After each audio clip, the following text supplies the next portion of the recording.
हाँ, तो आ गए आप। कैसे हो? अध्याय 16वें में हमने देखा था कि कैसे जालंधर और भगवान शिव के बीच में एक महासंग्राम शुरू होने वाला था।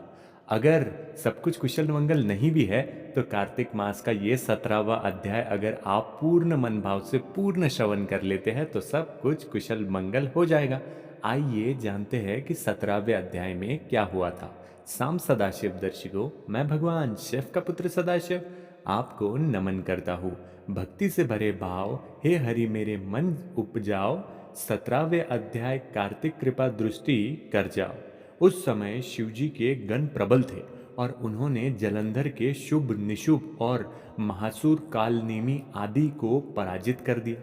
ये देखकर सागर पुत्र जलंधर एक विशाल रथ पर चढ़कर, जिस पर लंबी पतका लगी हुई थी, युद्ध भूमि में आया। इधर जय और शील नामक शंकर जी के गण भी युद्ध में तत्पर होकर गरजने लगे। इस प्रकार दोनों सेनाओं के हाथी, घोड़े, शंख, भेरी और दोनों ओर के सिंहनाद से धरती त्रस्त हो गई।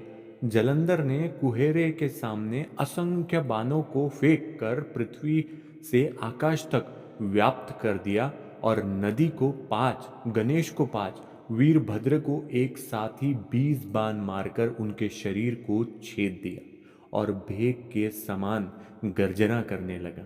ये देख कार्तिकेय ने भी दैत्य जलंधर को अपनी शक्ति उठाकर मारी और घोर गर्जन किया, जिसके आघात से वो मूर्छित हो पृथ्वी पर गिर पड़ा।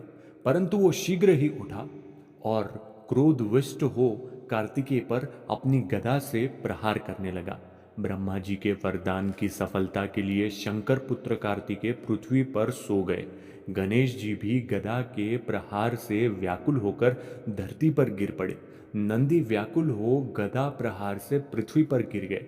फिर दैत्य ने हाथ में परिध ले शीघ्र ही वीरभद्र को पृथ्वी पर गिरा देख शंकर जी गण चिल्लाते हुए संग्राम भूमि छोड़ बड़े वेग से भाग चले। वे भागे हुए गण शीघ्र ही शिवजी के पास आ गए और व्याकुलता से युद्ध का सब समाचार कह सुनाया। लीलाधारी भगवान ने उन्हें अभय दे सबका संतोष पर्वधिकन किया और कहा कि अब मैं आगे बढ़ता हूँ।